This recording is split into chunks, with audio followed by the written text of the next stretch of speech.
Bird Talk. Bird Talk is an interesting poem by Aileen Fisher. The poem tells us about the talk between the two birds, Robin and Jay. Let us listen to the conversation between the two birds. Bird Talk. Think, said the robin, think, said the jay, sitting in the garden, talking one day. Think about people, the way they grow. They don't have feathers at all, you know.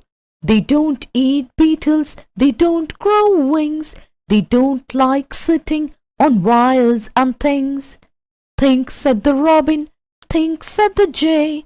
Aren't people funny to be that way?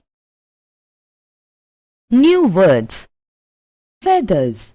Peacock has beautiful feathers. Funny. The jokers in the circus are funny. Wires. We should not touch wires with wet hands. Wings.